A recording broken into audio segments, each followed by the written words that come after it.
Hits and Crits.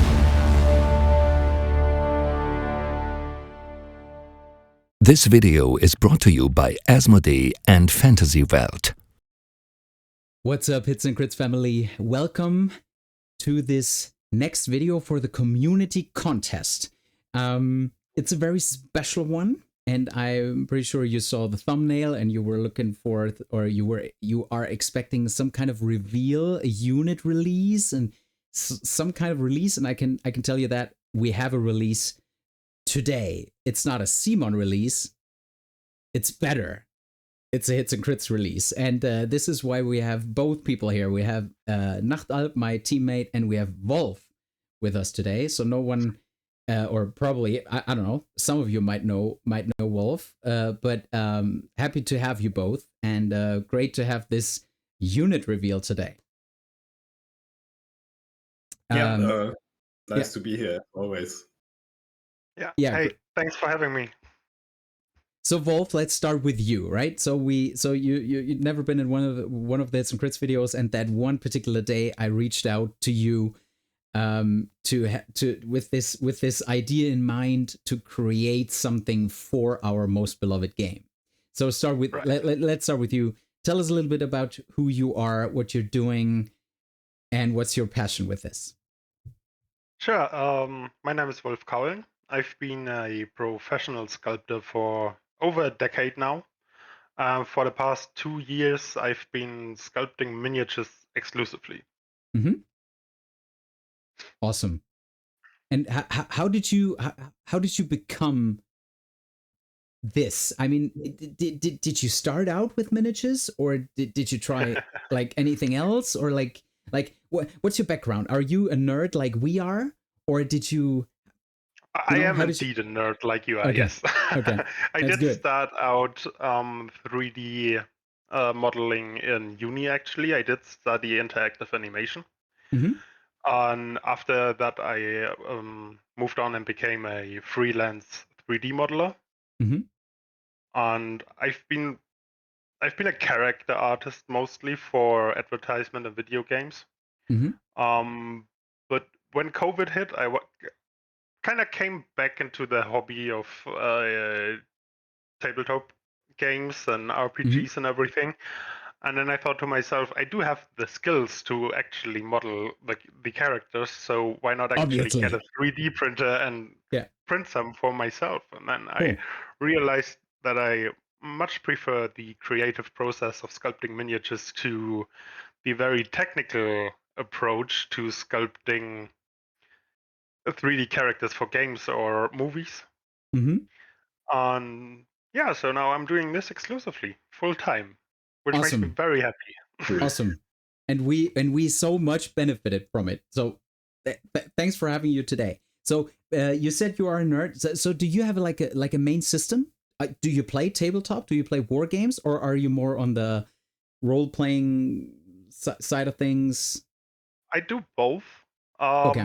I mainly play some Warhammer 40k and Old World. Mm-hmm. Mm-hmm. But I try a lot of systems, and I do like to play a lot of D&D as well.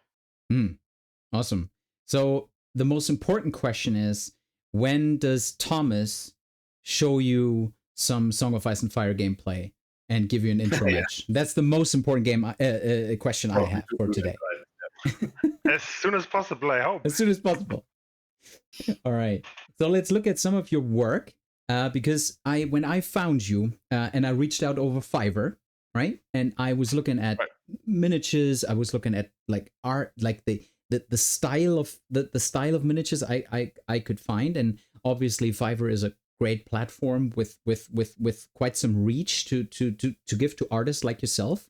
But I was really intrigued when I saw your work, because it has this, especially you can see it on the top in the middle, this miniature with the 2 daggers. It's really close to what we see in Song of Ice and Fire, and it had this kind of style where I was like, I need to talk to this guy. He obviously has the tools and obviously also the background to create something for us. So yeah, that was really cool to see that. So when we see this, what kind of people are reaching out to you?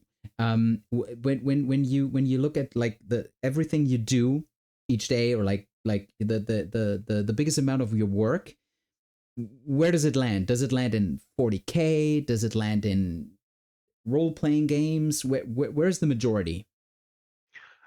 It differs widely, actually. I started out mostly doing D&D miniatures for private use. But nowadays I mostly work for companies. I still do private commissions, just not as many anymore. Yeah, but I'm guessing D&D is probably the thing I still do most. Still do most, okay. Because there's a lot of companies doing Kickstarters for D&D miniatures, and I've done a lot of them, and I'm working on some pretty cool ones right now as well. Yeah, I feel there is like to sculpt something individually is there is a sweet spot in role playing, right? Because in role plays you have your own individual character you are creating, you are leveling, you are like falling in love with over time. So there's definitely that sweet spot. But I can assure you, we did the same with this one. So let's see. Let's go to the reveal of the first Hits and Crits miniature. So the first Hits and Crits miniature is the Prince of Tatters. So some of you that are really familiar with the books is totally, to them, it's totally clear who we are talking about. We are talking about a sellsword commander. We're talking about an outlaw and sellsword, and a guy who's like mostly on calf, actually, mostly riding a horse into battle. But let's talk that later. So the Prince of Tatters is a miniature, or is a character which is not in the game today, but which we felt instantly in love with when we were looking at the lore, when we were looking at the background. He's not like appearing in the books like too heavily or too often, but his character and how he is like pictured in the books was really intriguing to us to make it this first thing, because we felt there was a close fit to what we are trying to do as Hits and Crits. So colorful, all kind with all the colors. We were thinking us at Hits and Crits, we are trying to cover all the aspects of the hobby in terms of competitive play, in terms of kitchen table play, painting, sculpting, also do some conversions and all that kind of stuff. So we wanted to bring all of this to the table, and so we felt there was a great fit for us to the Prince of Tatters. So do you know him from the books? Did you read the books? I know Thomas read the books, right? I did read the books. Oh, you did. So are you aware? You both, are you aware of the Prince of Tatters in A Song of Ice and Fire? I was not. Yeah, it's actually same for me, because when I read the books, it's like, I don't know, 10, 15 years ago or something like that. And he is, it's not like a main character or something like that, right? It's more like a small side story in the books. Yes. And so when we came up with this in the Patreon channels, and when you were thinking about characters who would be fitting on first sight, I didn't remember it. No. Yeah. So the idea was actually from one of my closest friends. His name is Fabian Kalek on the Discord. So he said this guy is just so close to what you're trying to do, and he's such a cool fit to the brand of Hits and Crits. So as I said, like ragged and winding. What an outlaw I am. Once a prince, now a legendary outlaw, forging his own legacy. So he's a veteran in battles. So he's riding into battle, fighting into battle, and he's collecting all these pieces of banners and cloaks and everything from his enemies, and is building his cloak out of it. So we felt this is a really, really cool character that should be in the game. So if you do not know about the Prince of Tatters, please look it up. Please, whatever, Google it, ChatGPT it, whatever. But you should get close to that character when you want to participate in the community contest. Okay, so that's for the backstory. So now let's actually look at the miniature that Wolf created. So this is the miniature of the prince. We actually started out with a miniature that looked totally different. So it had it like it was really close to the watch captain from the Night's Watch. And all the patrons, when Wolf shared the first drafts with us, and we shared it to the patrons, the feedback was, oh, that is a nice looking miniature, but it's not really reflecting your artwork, and it's not really reflecting, we feel, that it has no personality that it should have. So I went the full road back, was apologizing to Wolf and said, Wolf, sorry, we need to start again. What were you thinking when I wrote you, hey, sorry, man, we need to start all over again? I wasn't too worried about it. Minis usually go through a couple of different stages, and I usually start out blocking out a rough pose, which is what I provided you with. So it wasn't too much of a bother to just go and change the pose early in the beginning, because it was very early in the beginning. Yeah, okay. But as I said, they usually go through a lot of iterations, and I've had much more bigger changes before. Oh, really? Awesome, because I came to that point where I was like, okay, I will write him, but I will do it really nicely, because right when we discussed like details, like the chainmail or the plate armor or the sword on his back that it needs to show through the cloak and all that kind of stuff. So I was like, came to that point where I was like, I need to be really, really nice to him now that he does not freak. But that's good to hear that we were a good customer for you. So oh no, you definitely were. I really enjoyed it. Cool. So could you explain what you definitely had the artwork? I shared a Song of Ice and Fire miniature with you, also the base and everything, so you had a feeling of what the final product should look like. But actually, this one, we compared both miniatures. This one is way more detailed than what we know from Song of Ice and Fire or from Darkstalk Miniatures, because they're doing like mass production, and that's totally natural that this happens because it's mass production. But on this one, could you tell us what is your thinking when you see this artwork? I can probably go back to this. Let me go back once more. So you see this artwork. How does that evolve in your mind? How to create this miniature? I mean, where do you start, and how do you do these final steps until we see something like this? Right. I mean, that's a good question, because it is there's a lot going on in the artwork. Yeah. But I usually start by breaking it down into bigger pieces. You already mentioned we started out in a different pose. And then the patrons decided they wanted as close as possible to the artwork as I could do it. So I just tried to copy the pose completely. There's some small changes here and there, so it just works a bit better in 3D. But I usually start breaking it down into the bigger shapes. I start by blocking out a pose, and then I provided you with a lot of work in progress screenshots of really just a very bare bones mannequin with some boxes and cylinders stuffed around. Yeah, and then I keep iterating on each part and adding detail until it eventually gets closer and closer to the final result. Yeah.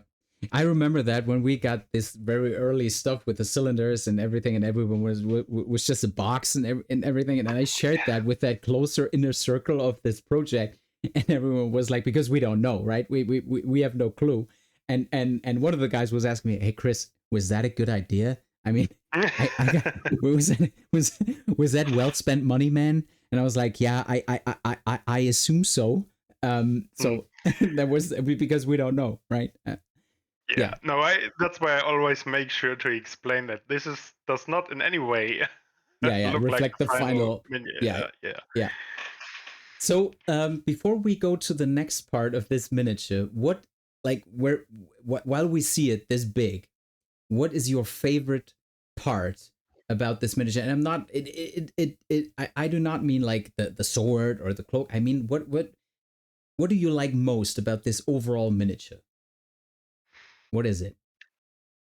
I greatly enjoyed the brief. I like the balance between clear or clean surfaces and the more noisy ones, like the chainmail that's hidden underneath his gloves and under his cloak. I really enjoyed that. And I do love his face. I love his face in the artwork, and I had great fun sculpting his face. I think there's a lot of expression in there, and I'm really happy that you decided to go like a more detailed route, basically, than other song miniatures are, because you did send me the Nightwatch Commander as a comparison, and there definitely is a huge difference between the amount of detail in those two minis, which I wasn't sure if that was a good idea, but I mean, the Patreon, I do what the Patreons want, right? I do what you guys want me to do. Exactly. And the Patrons, that was really, and I talked to one of the Patrons just an hour ago, and he was like, he really appreciated exactly this. He said that you guys went back all the way, like after like a few weeks of working, and you took all of our feedback seriously, and you went back and came up with this. That's really something that he appreciates greatly. So yeah, and I have to say it's the same for me. It's definitely the face. Thomas, what's for you? What's in for you with this miniature? I think first I want to say it was really interesting to see all the different iterations that you shared with the patrons, and to just be with the process kind of, and I was able to give feedback too, and thanks again to Wolf here that he really did what he did in the end. I think what is really appealing for the miniature, it really looks like this outlaw prince now in the end. The way he stares it down, the way his clothing looks, his pose, it all really catches this vibe, I think, of this outlaw kind of desert soldier prince. And I really love the outcome in the end. And I think it's not like a miniature that you have in a unit, like the mass-produced miniatures, as you said before. It's kind of more special, and there I think it's totally fine and the right thing to say we go for the more detailed route. Yeah, I'm not so much of a painting stuff. I don't know what the painters like. I think they often like if it's not over detailed, but I think the way I see it, this miniature really nails it, and has the right amount of detailing and the right amount of space to work with creatively if you love to paint miniatures. Exactly.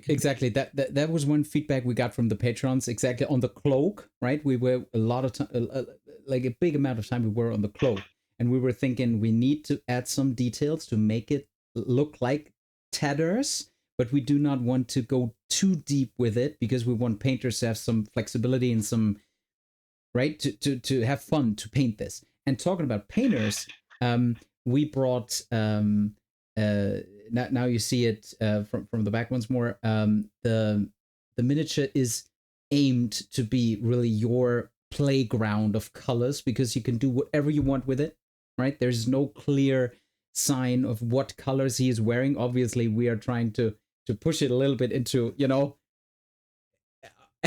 our colors, but you can do whatever you want, right? In the end. So, and we reached out to two incredible painters that committed to paint this miniature for us, so we can take great pictures and put it in the art or in the box in the end and stuff. So, and I will show you two of these great. So one is actually an Hits and Crits team member. It's Eston Flaygood, Toby, who is a great painter. And I show you here two dioramas they did recently, and they will do the same for the Prince of Tatters, something like that. And I'm really happy to see that to see that happening, and I'm so excited to see what they come up with in the end, and what the diorama will look like. What kind of colors do they see in that miniature? So that's incredible. And during that time, because we can now start printing, and we will send the miniatures to them. While they're printing, we obviously want your rules. We want from the community, we want the best possible rules for the Prince of Tatters. And what we're actually looking for is, for the community contest, we need 1 neutral NCU and 1 neutral infantry attachment.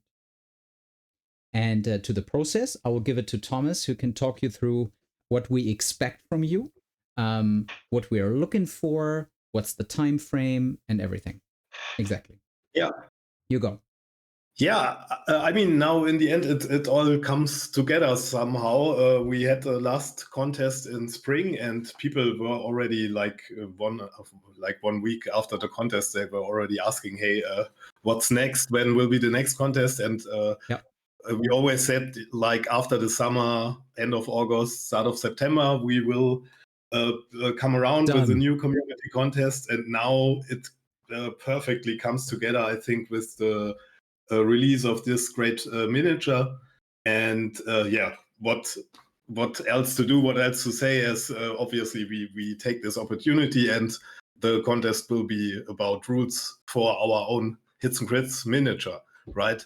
And yeah, that's where you will come in, and I'm pretty sure a lot of people are already like at the start and watching out for the new contest. We had so great entries in the last contests, and I'm really hyped to see what you will present to us this time. What do you have to do? Basically, you already see it. What we want is a neutral NCU and a neutral attachment, infantry attachment. Obviously, it's an infantry miniature, right?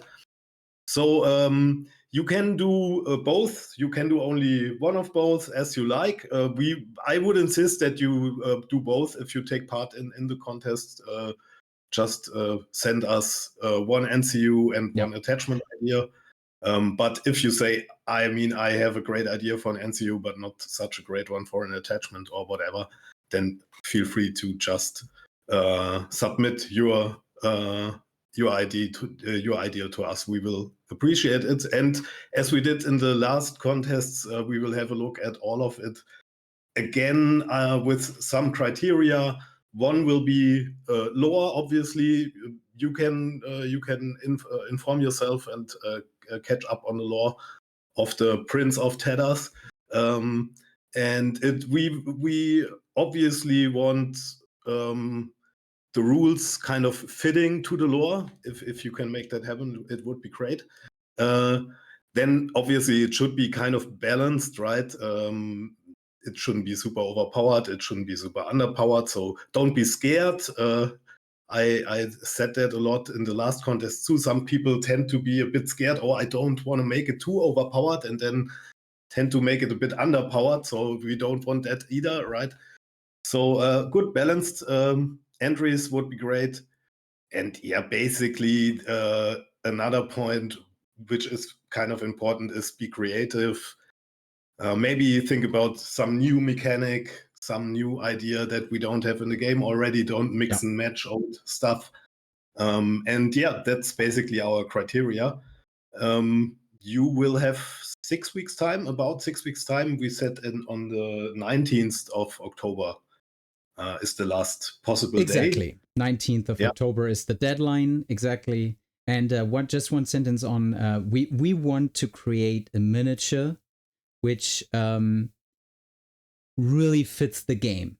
It's not something we want as a miniature, and because it's a hits or crits miniature, it needs to be really powerful or really strong or really highly individual. It needs to fit the game. This is the main thing we want to achieve. We want to build something that you guys really want to use, and if you play it in a kitchen table game or whatever you do, that you have the feeling that this comes like originally to the game, and that it is part of the game. That's the main criteria. It should be fun, right? It should be fun. Definitely, so, definitely, but it does not need to be this like this OP thing, right? Exactly. That's important. Okay, so I think as always, your entries just send them in via DM on Discord to me. I will Thomas collect them all, and then we will think about the winners in the team. Yeah, exactly. So there are two main things we didn't discuss yet. Prices. So if you are part of this, this community contest, and you get to last time we had honorable mentions, we had place 1, 2, 3. So if you land in those spots somewhere there, we will give all of the participants, obviously, the miniature for free. Every one of the participants will receive the Prince of Tatters for free. And the number 1 spot can choose a starter box from A Song of Ice and Fire of his choice.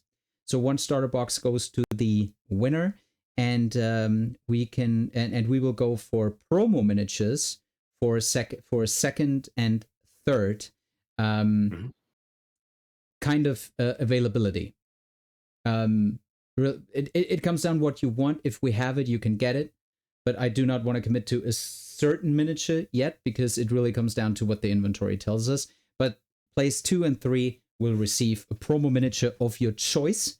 That includes Vargo. That could be the captain promo set. Whatever you don't have, if we have it, you will get it. Okay. So I mean, more important is anyways that you get the Prince of Tatters miniature, I think, because it's kind of exclusive, right? Obviously. Yeah. But for the those guys that really nail it and go the extra mile, they receive something on top of it. So lastly, let me tell you about the future view of this miniature. So we talked with Wolf, the shaper of this great miniature. We have the brush masters, Tobias and Stefan.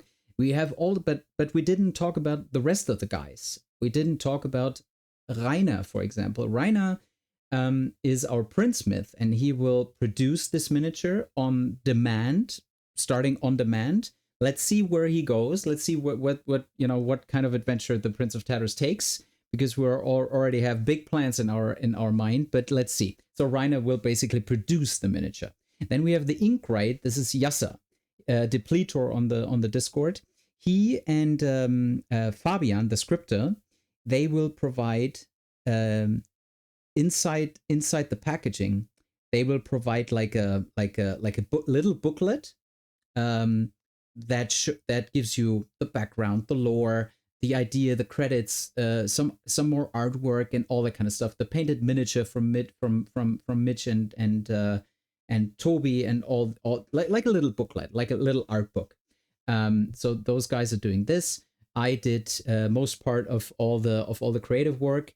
We have and then we have the boxsmith, because I still have to like this is not the least, but not least important. So Dennis is basically creating the box art. He's not the art. I will do the art, but he's basically the overall concept of the packaging lies with Rusty McLean from the Discord. So really thankful for all these guys that were in the inner circle of this project, and really happy to have such great individuals working with the whole Hits and Crits team on this miniature. Great. I think we covered everything. Any questions from you guys? Is it cool? Is that cool? It's cool, right? I guess it's cool. I think it's pretty cool. I think I mean, I was really surprised when you came around with that. And I didn't think that actually, I don't know, like some months later, we would be here and you would be able to reveal and release this. And all the crazy people you talked about right now who added to it, they are just cool to see what is possible if some people make it happen. Obviously, yeah. So the patrons were so involved and gave so much feedback. And if it was like even if it is an emoji with a thumbs up or a thumbs down or whatever it was, everything really paved that road to where we are today. So we're all really proud of this one, and I can't wait to see the rules. I really tell you, I can't wait to see the painted miniature and the rules for it. So that's kind of cool. And actually, like one little side note before we close it. Actually, the first idea we had for a miniature was Young Griff. Do you? Yeah, you guys know Young Griff? Exactly. So that was the first idea. And but back then I was also looking at how we can get this done, and somehow I don't know, some stuff went on that was more important or whatever happened. We never went that route again. And then a few weeks back we decided on the Prince of Tatters. So yeah, cool, awesome. Any last words from you, Wolf, before we close it? I had just had a brilliant time working on this with you guys. I mean, mostly I was just communicating to you. Yeah. I was surprised how fast we actually managed to get this done. I was expecting it to take a lot longer, especially with waiting for the patrons' feedback. But I had a brilliant time. They were engaged. They were engaged. Yeah, I noticed that, yeah. And I'm really excited to see the painted miniatures, to see what the community comes up with rules-wise. Yeah. Likewise, man. I want to close this and to give it back to you, Wolf. I've never done this before, not with the team, not over Fiverr, not with any sculptor. And I really have to tell you guys out there, if you are looking for one of the greatest artists and Wolf was so fast. He was so I don't want to say forgiving, but he was like each and everything I came up with, and it was the smallest detail. He was always replying, "That is no problem, Chris." So, and this is like really customer obsession, and that the whole process went so smooth and fast was all you, Wolf. So really, I'm really thankful for this one, and I'm want to close it with that one note. One of our patrons that is really lore loving was like, the Prince of Tatters is actually mostly riding into battle. It's not an infantry liking commander. So and I was like, yeah. So in the future we definitely need a calf, right? So it won't be the last time, but that's for another time. So because we want to make the patrons happy, right? So yeah. So thanks for taking the time, you two. We can't wait to see your submissions, guys, out there. And yeah, there's nothing more to say. Until we meet again, roll those crits, guys.